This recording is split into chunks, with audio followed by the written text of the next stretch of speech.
Hello everyone, আসসালামু আলাইকুম। সবাই কেমন আছেন? আশা করি অনেক ভালো আছেন। তো আজকের টপিক হচ্ছে Redmi 14C আপনার IMEI এমবিডেটা করাপ্টেড অথবা this system has been destroy.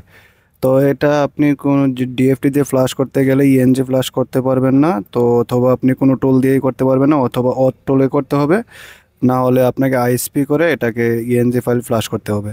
তো কাস্টমার আইএসপি করে ইএনজি ফাইল ফ্লাশ করার পরেও যখন এটা আইএমইআই রিপেয়ার করতে চাইতেছে, হইতেছে না। তারপরে ডিএফটি দিয়ে আইএমইআই রিপেয়ার হওয়ার পরেও এটা ফ্লাশ করতে গেলে আবার this system has been destroy চলে আসে, না হলে আবার এমবিডেটা করাপ্টেড চলে আসে। তো আসলে এটা আপনি যতবারে ট্রাই করবেন, আপনি ফাস্টবোর্ড মোডে ফ্লাশ করার জন্য ইএনজি ফাইল খাওয়ানোর পরেও এটা কোনো সময় ফিক্স করতে পারবেন না। তো এটা ফিক্স করার জন্য আপনি অনলাইনে করতে পারবেন। তো অনলাইনে করার জন্য আমার স্ক্রিনে দেওয়া নাম্বার থেকে যোগাযোগ করবেন অথবা আমার নাম্বারে হোয়াটসঅ্যাপ করবেন। এগুলো আমরা অনলাইন থেকে ফিক্স করে থাকি, 100% ওয়ার্কিং। আপনি একবার ইএনজি ফাইল খাওয়াইয়া যখন রেডি করে আমাকে দিবেন, এটা 100% ওয়ার্কিং করে আমি দিতে পারবো।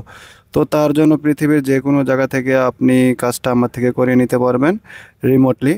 তো দেখেন, আপনাদের সাথে কথা বলতে বলতে মোটামুটি কাজটা আমার কমপ্লিট হওয়ার পথে। তো এই যে কাজটা কমপ্লিট হয়ে গেছে, তো যে কোনো জায়গা থেকে আমার হোয়াটসঅ্যাপে কন্ট্যাক্ট করবেন, ইনশাল্লাহ কাজগুলো একদম 100% টেস্টেড করে নিতে পারবেন। আপনি বারবার ইএনজি ফাইল খাওয়ায় ফাস্টবোর্ড ফ্লাশ করতে হবে না, শুধু একবারে এক চান্সে এই কাজগুলো হয়ে যায়।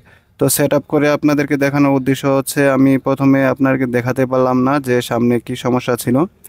তো বিষয়টা হচ্ছে, কাস্টমার থেকে সব সময় সব কিছু চাওয়া যায় না। তো কাজটা কমপ্লিট করার আগে বলছি, আমাদের কাছে আরও অন্য অন্য অনেক সার্ভিস রয়েছে, যেমন আইএমইআই রিপেয়ার, সিপিআইডি রিপেয়ার, তারপর আপনার কান্ট্রি লক, এফআরপি, যে কোনো ধরনের অনলাইন সার্ভিসের জন্য স্ক্রিনে দেওয়া দেওয়া নাম্বার থেকে যোগাযোগ করবেন, আর চ্যানেলটাকে সাবস্ক্রাইব করে দিবেন, আর পাশে থাকা বেল আইকনটাকে বাজিয়ে দিবেন, আর ভিডিওটা অন্যদের মাঝে শেয়ার করে দিবেন।